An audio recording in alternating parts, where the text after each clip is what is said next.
Shalom adik-adik, senang sekali hari ini kita bisa bersama-sama kembali untuk boleh beribadah.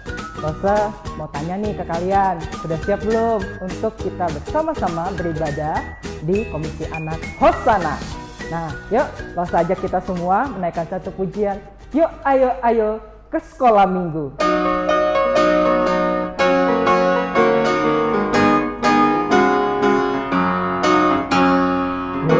Ayo cepatlah, yuk ayo jangan terlambat, yuk ayo ikutlah aku pergi ke sekolah minggu.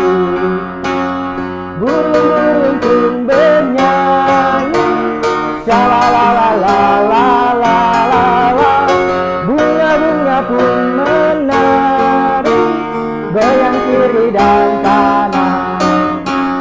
Yuk ayo cepatlah, yuk ayo jangan terlambat, yuk ayo ikutlah aku pergi ke sekolah minggu.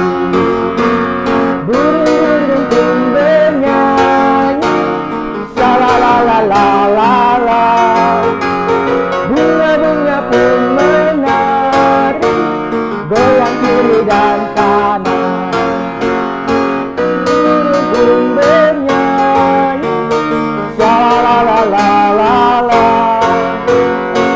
Bunga pun menari, goyang kiri dan kanan. Adik-adik, setelah kita siap, mari kita lipat tangan kita tutup mata kita berdoa kepada Allah Bapa. Bapa Surgawi, sungguh kami bersyukur buat hari ini kami boleh menikmati kebaikan Tuhan sehingga kami boleh bersama-sama beribadah di saat ini. Kami berdoa, Tuhan pimpin kami, Tuhan bimbing kami ingin memuji, memuliakan nama Tuhan. Kami berdoa di dalam nama Tuhan Yesus Kristus. Amin. Adik-adik, mari kita bersukacita bersama-sama untuk memuji nama Tuhan. Kita naikkan pujian, happy ya, happy ye, saya senang jadi anaknya Tuhan.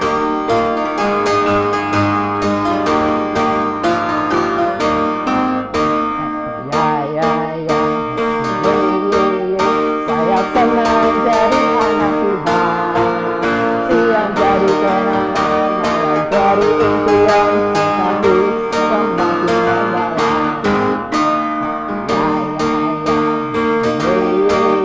Saya senang jadi anak Tuhan, siang jadi kenangan, malam jadi impian tapi semakin mendalam.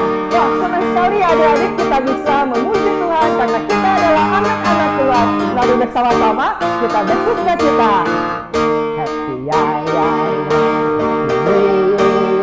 Saya senang jadi anak Tuhan, siang jadi kenangan, malam jadi impian tapi semakin mendalam. Siang jadi kenangan, malam jadi impian tapi semakin mendalam. Cinta kita semakin mendalam, cintaku semakin mendalam, cintaku semakin mendalam.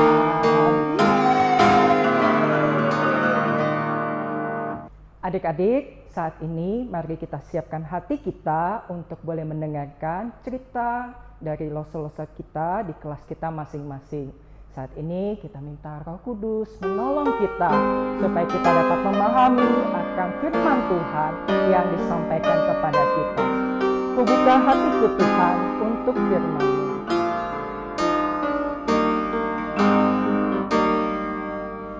Kubuka hatiku untuk firman-Mu.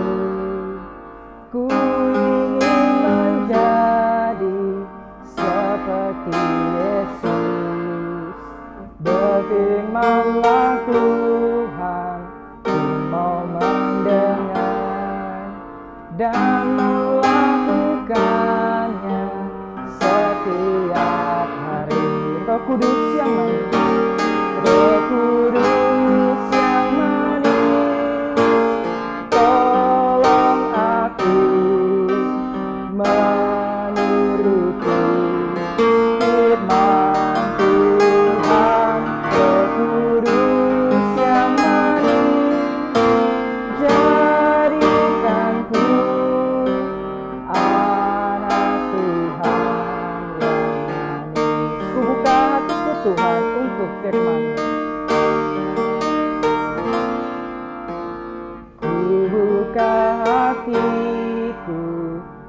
untuk firman-Mu. Ku ingin menjadi seperti Yesus. Berfirmanlah Tuhan, ku mau mendengar dan melakukannya setiap hari. Roh Kudus yang manis, tolong aku menuruti firman Tuhan. Roh Kudus yang manis, jadikanku anak Tuhan yang manis. Roh Kudus yang manis, Roh Kudus yang manis, tolong aku menuruti firman Tuhan. Roh Kudus yang manis, jadikanku anak Tuhan yang manis. Anak Tuhan yang manis. Anak Tuhan yang manis. Adik-adik, mari kita menuruti akan kehendak Tuhan dan membiarkan Roh Kudus memimpin kita. Kita tundukkan kepala, kita lipat tangan, kita berdoa untuk firman Tuhan. Bapa Surgawi, sungguh kami bersyukur karena kami boleh memuji, menyembah Engkau. Dan saat ini Roh Kudus mohon bimbing kami, pimpin kami, sehingga kebenaran firman Tuhan boleh menolong kami menjadi anak-anak Tuhan yang manis. Anak-anak Tuhan yang taat dan juga dengar-dengaran akan firman Tuhan. Ini doa kami ya Tuhan, di dalam nama Tuhan Yesus Kristus. Amin. Adik-adik, buat kalian yang rindu memberikan persembahan, kalian bisa minta tolong papa, mama, atau orang dewasa yang ada di rumah untuk mengirimkan persembahan kalian di rekening yang ada di bawah ini ya. Sampai jumpa lagi. Shalom adik-adik, gimana kabarnya? Kalau kabar Lause sih hari ini lagi sedih nih, karena kertas Lause satu-satunya yang harus Lause pakai untuk ngerjain tugas malah kegumpal kayak gini dan lecek lagi. Coba kita buka yuk, apakah bisa kembali mulus kayak sempurna? Kita buka ya. Kembali gede sih, bisa sih masih dipakai buat tulis, tapi lihat, lecek banget. Kalau dipakai nulis pun bisa, tapi nggak bakal rapi tulisan kita karena kertasnya udah lecek banget. Nggak kembali kayak mulus kayak awal deh. Ngomong-ngomong kertas lecek, sebenarnya hati kita itu sama seperti kertas lecek ini, dimana kita sudah terlahir dengan hati yang rusak akibat dari dosa. Hati tersebut bisa kita perbaiki nggak? Kalau kita perbaiki sebenarnya tidak bisa. Tapi ada satu cara loh, kita dapat memperbaiki hati kita yang sudah rusak ini karena dosa. Nah, caranya itu adalah dengan datang kepada Tuhan Yesus dan mengundang Dia untuk memperbaiki masalah hati kita yang sudah hancur karena dosa. Nah, adik-adik, Lause mau ajak adik-adik semua untuk mendengarkan firman Allah pada hari ini, agar kita dapat mengetahui bagaimana Tuhan Yesus mengasihi kita dan menyembuhkan atau memperbaiki hati kita yang telah rusak. Yuk kita kepoin ceritanya. Adik-adik, ribuan tahun yang lampau, sang Allah anak yang berada di sorga telah diutus Allah Bapa ke dalam dunia dalam wujud bayi kecil yang terlahir dalam keluarga Yusuf dan Maria di sebuah kota kecil bernama Bethlehem. Bayi ini diberi nama Yesus. Singkat cerita, setelah ia tumbuh dewasa 3 tahun lamanya, Yesus mengerjakan pekerjaan yang telah ditetapkan oleh Allah Bapa baginya. Yesus mengajar pada muridnya serta orang banyak yang selalu mengikuti Dia. Ia mengampuni orang yang berdosa dan menyembuhkan orang sakit. Ia memberkati anak-anak dan membasuh kaki para muridnya. Yesus menyatakan kepada para pengikutnya bahwa ia adalah juru selamat yang diutus oleh Allah. Ia berfirman kepadanya agar percaya kepadanya untuk mendapatkan pengampunan dosa dan hidup yang baru. Lalu tibalah di mana saat Yesus harus menyerahkan nyawanya di kayu salib. Pasukan datang ke Taman Getsemani untuk menangkap Yesus. Sesungguhnya Yesus bisa meloloskan diri, tapi ia membiarkan mereka menangkap dirinya, sekalipun ia tidak melakukan kesalahan apapun. Yesus membiarkan dirinya tertangkap karena mengasihi kita, dan ia ingin taat kepada Bapanya di sorga. Lalu Yesus dibawa menghadap para pemuka Yahudi. Lalu imam besar berkata kepada Yesus, dalam Matius 26 ayat 63b dikatakan, katakan kepada kami, apakah engkau Mesias anak Allah atau tidak? Para pemuka agama itu sebetulnya tidak ingin mengetahui kebenarannya. Mereka hanya berusaha untuk mencari alasan agar dapat membunuh Yesus. Adik-adik tahu nggak apa yang Tuhan Yesus jawab? Pada Matius 26 ayat 64a, Tuhan Yesus berkata, engkau telah mengatakannya. Saat mendengar jawaban Yesus, imam besar menjadi sangat marah, sehingga ia pun mengoyakkan pakaiannya. Saat itu pula para pemuka Yahudi tersebut sepakat bahwa Yesus layak mati karena terbukti telah menyebut dirinya anak Allah.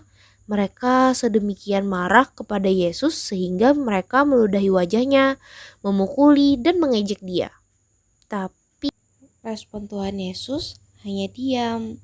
Ia telah merelakan dirinya untuk menanggung penderitaan dan bahkan mati demi menjadi juru selamat kita. Nah, para pemuka Yahudi itu harus terlebih dahulu mendapatkan izin dari pemerintah Romawi sebelum mereka dapat membunuh Yesus. Maka mereka pun membawa dia menghadap Pilatus, sang wali negeri. Tapi setelah bertanya jawab dengan Yesus, Pilatus mendapati bahwa dia tidak bersalah. Dia bukan seorang pengacau ataupun penjahat yang berbahaya. Pilatus ingin membebaskan Yesus.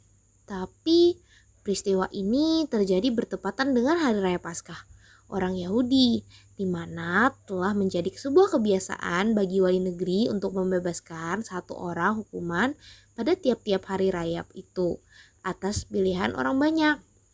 Siapakah yang akan kamu kehendaki kubebaskan bagimu?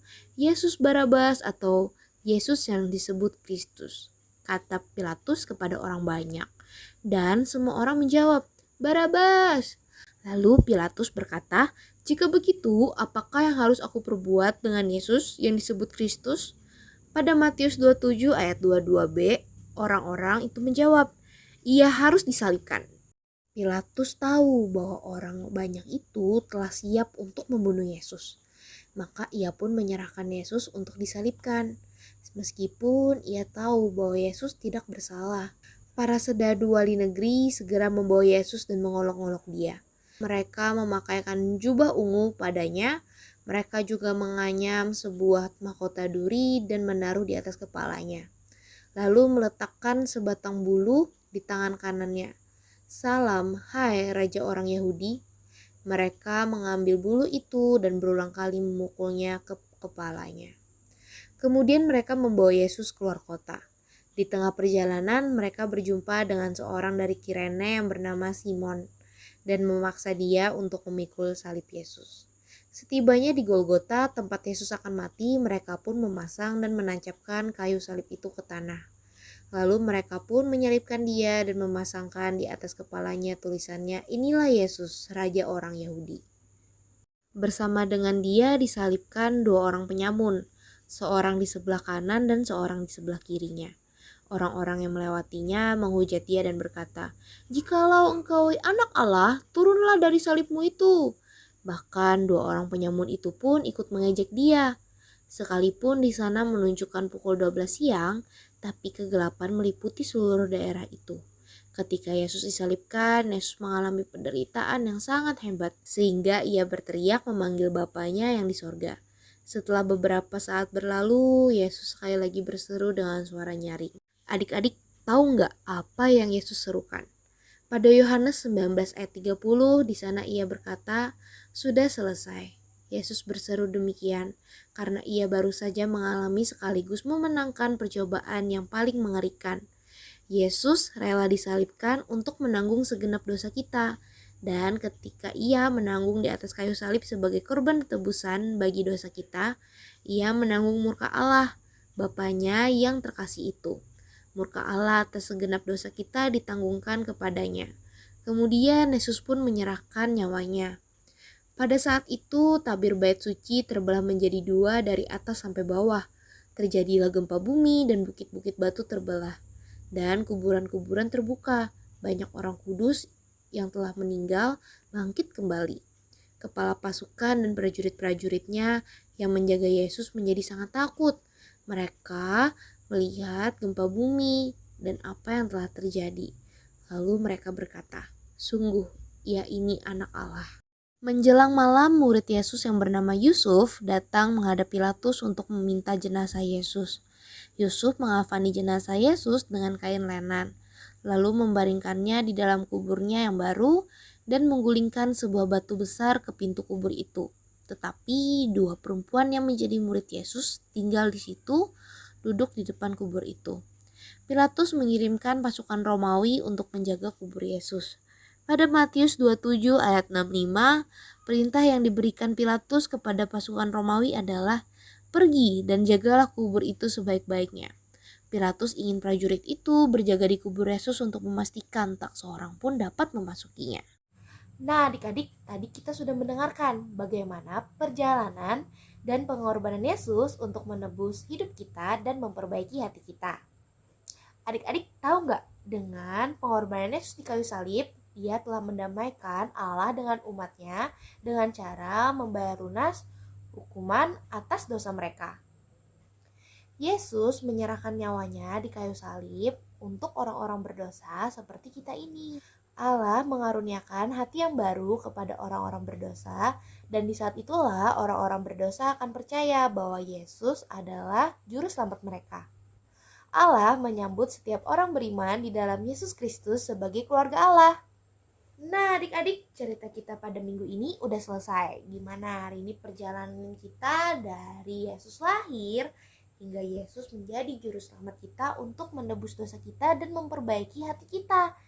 Nah, sekarang saatnya kita menghafal ayat hafalan kita hari ini.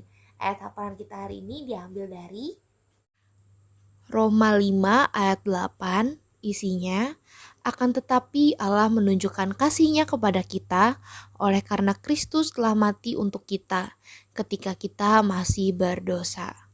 Nah, adik-adik, untuk aktivitas hari ini, Rosa akan menyediakan Google Form yang dimana sudah ada beberapa pertanyaan untuk adik-adik dapat isi. Nanti Rosa kasih linknya di grup Sate Kid kita, atau bisa lihat di deskripsi box di bawah ini. Adik-adik, sebelum kita mengakhiri perjumpaan kita pada hari ini, Rosa mau ajak adik-adik semua untuk berdoa. Kita lipat tangan dan tutup mata. Berdoa, Rosa pimpin ya. Bapa di sorga, terima kasih Engkau telah mengasihi kami dan mengutus Yesus untuk mati bagi kami. Tolonglah kami agar dapat bertumbuh dalam mempercayai Yesus sebagai juru selamat kami. Ampunilah dosa kami dan karuniakanlah kami hati yang suci, sehingga kami boleh mengasihi dan melayani-Mu. Terima kasih Tuhan, di dalam nama Tuhan Yesus kami berdoa dan mengucap syukur. Amin. Nah, adik-adik, perjumpaan kita sampai di sini dulu ya. Jangan lupa baca saat teduhnya dan aktivitasnya nih, lo setunggu siapa aja yang ngerjain aktivitasnya di Google Form pada hari ini. Oke, sampai jumpa minggu depan. See you.